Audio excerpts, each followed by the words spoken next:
welcome to Roots of Today, the podcast where the past meets the present.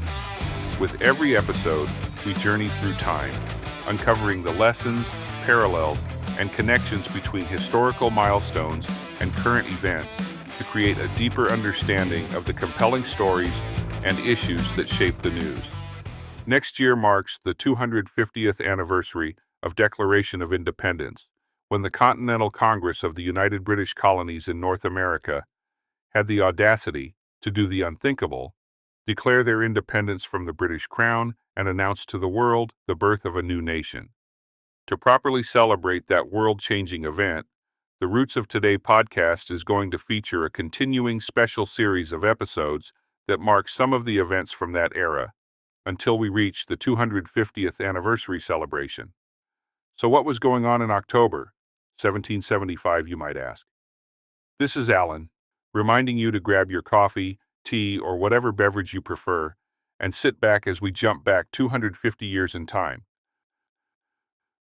London, late October 1775. The morning mist hung low over the Thames, muffling the sound of hooves on wet cobblestones. Carriages rattled toward Westminster Palace, their wheels slick with rain. Through the fog loomed the towers of Parliament, gray and unwelcoming, as if the stones themselves sensed that something irreversible was about to be spoken within. Inside, fires hissed in the great hearths. The smell of damp wool and candle smoke clung to every corridor. Courtiers whispered in corners. King George III, only 37 yet already worn by sleepless months of dispatches from across the Atlantic, prepared to address both houses. His face, though composed, betrayed the fatigue of a ruler whose patience had thinned. The rebellion in America, once dismissed as a handful of radicals, had turned into something far graver. Blood had been spilled at Lexington and Concord. Bunker Hill had burned. Ships arrived from Boston bearing wounded redcoats and tales of colonial sharpshooters fighting like phantoms from behind trees and stone walls. The king's advisors, North, Dartmouth, and the hard-eyed Germain, had assembled a response. Crush the uprising, restore obedience, re-establish the dignity of royal authority. Still, among the Whigs lingered the hope that Parliament might yet heal the rift with conciliation. But the moment the king took his place on the throne in the House of Lords chamber, the hush was absolute. He began in a measured tone, his voice echoing off marble and velvet. My lords and gentlemen, nothing could have afforded me greater satisfaction than to have been able to inform you that my endeavours to restore the public tranquillity had produced the desired effect. But the moment I learned that the unhappy disturbances in America had broken out into open and avowed rebellion, I judged it necessary to take vigorous measures. A murmur ran through the benches. The word rebellion hung in the air like the toll of a bell. I have acted with the advice of my Parliament, and shall ever act with the same temper and firmness which become the sovereign of a free people.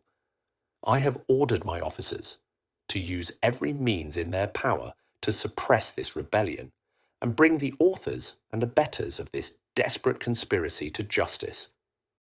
His eyes scanned the chamber, faces pale under powdered wigs, some nodding, others glancing uneasily toward the opposition benches. The king's declaration was unmistakable. The colonies were not wayward subjects, they were traitors. Only months earlier, the same Parliament had debated petitions pleading for reconciliation. Benjamin Franklin, before quitting London in despair, had urged that the empire's unity could yet be preserved by granting the colonies representation and respecting their assemblies. But by autumn, the mood in Britain had hardened. Dispatches from General Gage described the colonists' militias as numerous, disciplined, and determined. The defeat at Bunker Hill, though technically a British victory, had come at such a cost that even loyalists whispered doubts. One observer wrote, "If such are the victories, may the Lord protect us from more." For George III, this was no longer a political quarrel. It was an affront to the very structure of monarchy. To yield would be to confess that rebellion could dictate terms to a king. His own upbringing, steeped in duty, Protestant virtue, and the sanctity of crown and parliament, left no room for half measures. Yet across London, In coffee houses dense with pipe smoke, pamphleteers murmured another view. Edmund Burke, that restless conscience of Parliament, had warned the previous March, "The proposition is peace, not peace through the medium of war, not peace to be hunted through the labyrinth of war, but immediate peace." His voice, eloquent and weary, found little purchase now. The tide had turned toward empire and retribution. As the king read on, his tone grew sharper. We owe it to the dignity of the crown and to the safety of the empire to resist these open acts of rebellion. I have increased my naval forces and augmented my land forces. I trust you will cheerfully grant the necessary supplies for the maintenance of my just authority. Here was the pivot. Parliament was being summoned not merely to deliberate, but to fund a war. The chamber's reaction split along deep political lines. Lord North, the Prime Minister, bowed approvingly. The Duke of Grafton looked stricken. Charles James Fox, in his bright blue coat, muttered that the speech would drive a wedge into the heart of the empire that no force could remove. The king's final sentences sought to clothe severity in righteousness. The die is now cast. The colonies must either submit or triumph. If they triumph, they will shake off all dependence on this country. If they fail, their punishment must be exemplary. When the address ended, courtiers cried, "God save the king!" Yet the echo was thin. Beneath the ceremony, many sensed that an age was closing, the age of imperial innocence when Britain and America still imagined themselves part of the same family. The debate that followed crackled with tension. Lord Chatham, William Pitt the elder, rose with trembling hands. He praised the king's sincerity, but pleaded that coercion would turn subjects into enemies.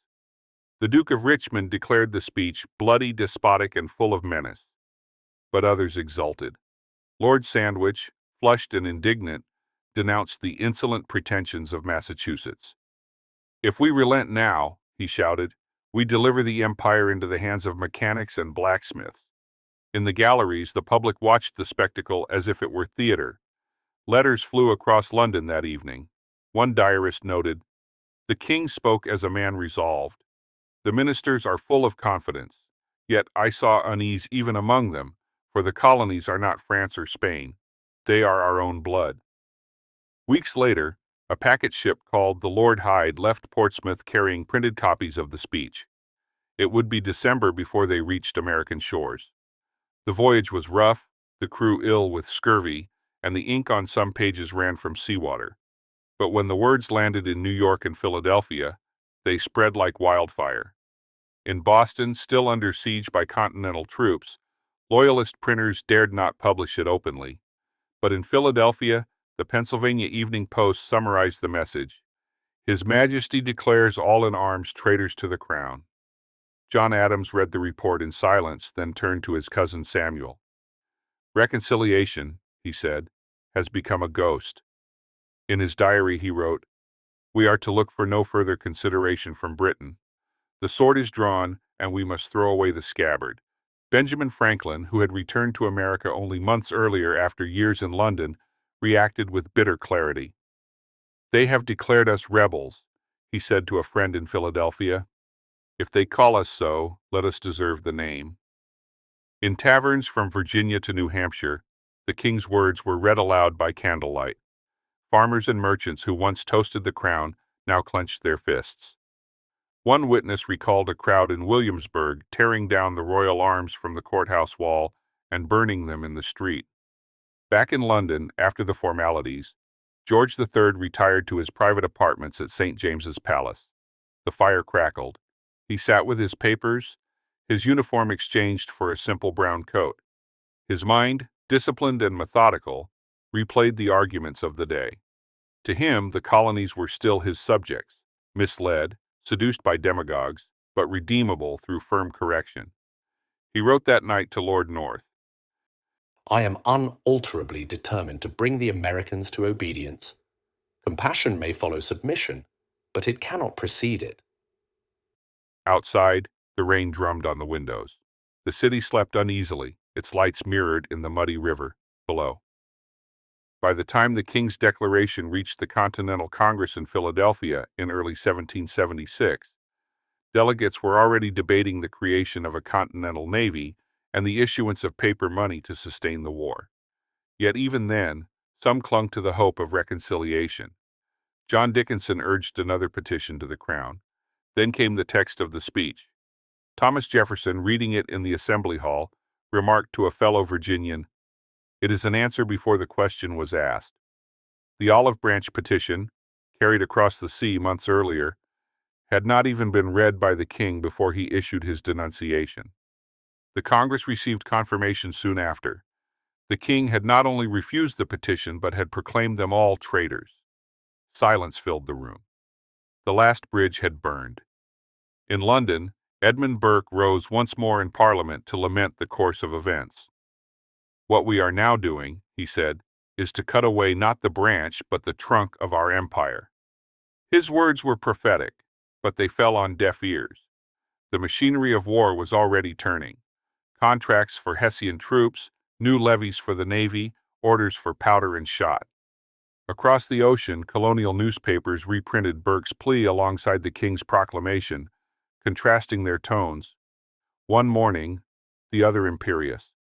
To many Americans, it confirmed what Thomas Paine would soon thunder in Common Sense, that a king who declared war on his own subjects is not a parent, but a devourer of his children. Among ordinary Britons, reaction was mixed. In manufacturing towns, merchants feared losing the American market. In the shires, patriotic societies cheered the king's firmness. Pamphlets poured from the presses. A candid examination of the American rebellion, an appeal to loyal subjects, a defense of the king's measures. The satirical poet Charles Churchill wrote bitterly, "While freedom's sons in distant lands aspire, the mother's hand applies the brand and fire." But his verses were soon suppressed. The London Chronicle described the atmosphere as one of resolution mixed with melancholy. The empire was vast, yet its conscience uneasy. In December 1775, Parliament voted overwhelmingly to grant the king's request for additional troops and funds. The measure passed, but even supporters whispered doubts. The Earl of Effingham resigned his commission rather than fight against the colonists, declaring, "My honor forbids me to draw my sword against a people contending in the cause of liberty." By Christmas, recruiting drums beat through English villages. The empire was at war with itself. Winter seas carried letters and rumors back and forth across the ocean. American ships harried British supply lines. Loyalists fled to Halifax or London. Patriots spoke now of independence, a word still heavy with treason. In January 1776, Paine's Common Sense appeared in Philadelphia, its pages alive with righteous fury. "Even the distance at which the Almighty hath placed England and America is a strong and natural proof that the authority of one over the other was never the design of heaven." Readers devoured it by the thousands. The king's proclamation had prepared the soil. Paine merely sowed the seed. Yet, in that autumn of 1775, none could foresee the shape of what was coming. The king's words, carried by wind and wave, were more than a royal pronouncement. They were a line drawn across the centuries. To George III, it was a defense of order. To the colonists, it was a sentence of exile from the imperial family. In Boston, a loyalist diarist recorded, "Men speak of independence now without fear." In New York, a printer set the type of the speech and beneath it added only 3 words, "God help Britain." Back in London, December snow began to fall. The king rode through St. James's Park, silent guards flanking him. He nodded to the few onlookers who bowed, unaware that beyond the Atlantic, subjects once proud to call him their monarch now drilled on frozen fields beneath newly stitched banners. The king's horses' hooves struck sparks on the stones, echoing in the chill air. Somewhere across the ocean, muskets cracked in the distance of his imagination. In his journal he wrote that evening, "I am conscious of having done my duty." Across the sea, another pen scratched on parchment in Philadelphia. "These united colonies are, and of right ought to be, free and independent states." But that was still months away. For now, on both sides of the ocean, the world held its breath. The declaration of rebellion had been spoken.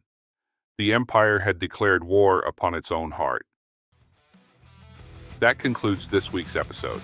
Please like and subscribe to the podcast, and if there is a topic you would like to see featured on the Roots of Today podcast, please leave a comment. Finally, remember to get informed and keep your elected representatives accountable. Your freedom depends on it.